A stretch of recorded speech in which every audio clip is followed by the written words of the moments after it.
Siapa yang pernah makan madu hutan? Teman-teman udah tahu gimana cara panen madu hutan? Penuh perjuangan. Pertama, biar tidak disengat lebah, harus pakai perlengkapan pelindung yang tentu saja menutupi seluruh tubuh, dari ujung kepala sampai ujung kaki. Mirip seragam astronot ya.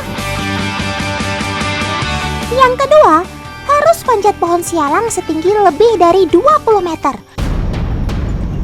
Karena sarang lebahnya asik nangkring di dahan pohon sialang. Tuh, lihat tuh.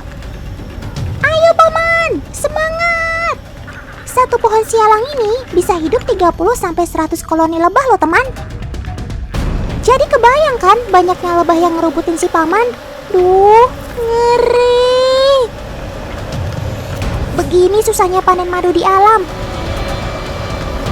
Tapi, kok sobat hutan yang itu jago banget cari madu di hutan ya? Apa jangan-jangan dia punya kekuatan super? Kalian tahu nggak siapa yang hutan bicarakan? Iya, betul. Si beruang madu. Stop. Kok malah berantem sih? Sok, sekarang giliran kalian unjuk gigi di program Siotan.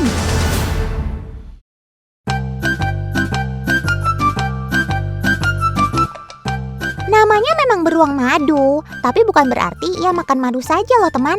Sobat hutan ini termasuk hewan omnivora, alias pemakan daging sekaligus buah-buahan. Di alam liar, beruang madu makan apa saja yang bisa ia temukan.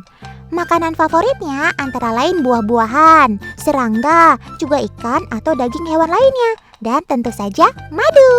Dan untuk mendapatkan berbagai jenis makanan tersebut, beruang madu sangat mengandalkan kekuatan cakar dan gigitannya.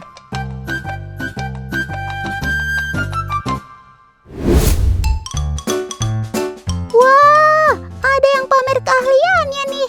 Dengan kekuatan cakarnya, mudah saja si beruang madu memanjat pohon setinggi itu. Cakep.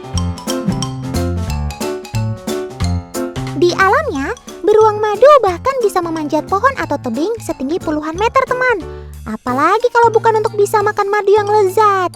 Teman di rumah pasti tahu kan, sarang lebah yang berisi madu biasanya berada di mana? Kalau nggak di pohon yang tinggi, ya pasti di bebatuan terjal. Jadilah sobat hutan ini jago dalam urusan panjat memanjat. Percaya deh, kamu dapat madunya bukan beli di supermarket.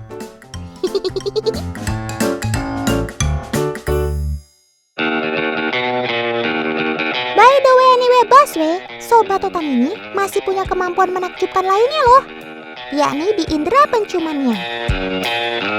Paman Kiper sudah menyembunyikan beberapa potong daging ayam di dalam tanah dan di balik kayu-kayu besar itu teman. Dan benar saja, hidungnya langsung mengendus tepat sasaran. Buru-buru banget sih kamu gali lubangnya sob. Ini nih baru yang namanya berakit-rakit ke hulu, berenang-renang ke tepian. Berepot-repot menggali dulu, makan ayam kemudian.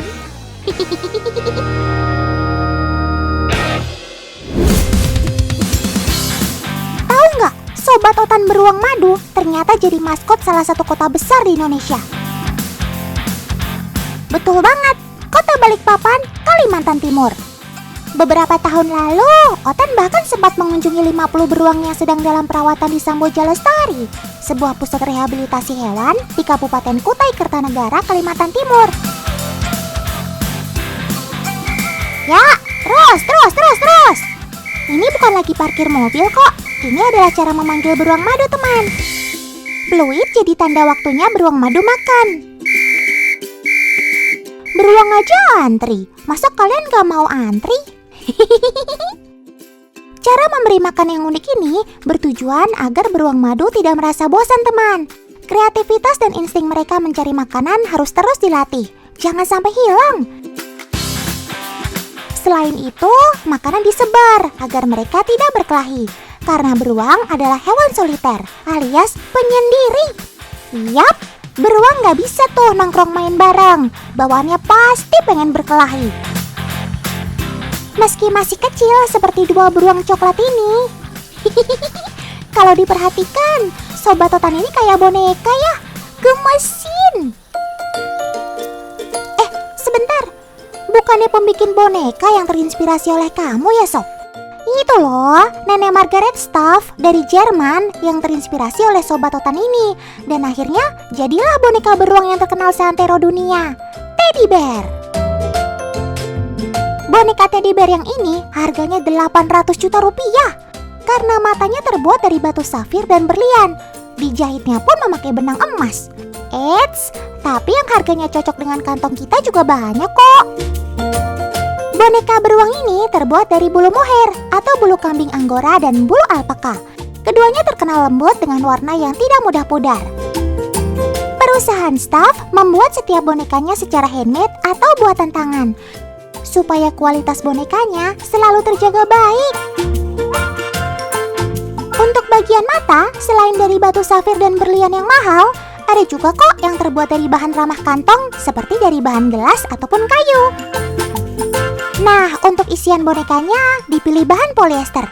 Tembakan polyester memakai alat kompresor angin dari bagian kepala, perut, sampai ke tangan dan kaki. Bahan polyester ini dapat dicuci, tidak mengubah bentuk boneka dan tidak mudah terbakar loh. Supaya semakin mirip dengan aslinya, tutupi bulu atau rambut Teddy Bear dan sikat rapi semua rambutnya. Terakhir, lukis mulut boneka Teddy Bear pakai cat warna akrilik. Dan si beruang menggemaskan ini sudah jadi deh. Cakep!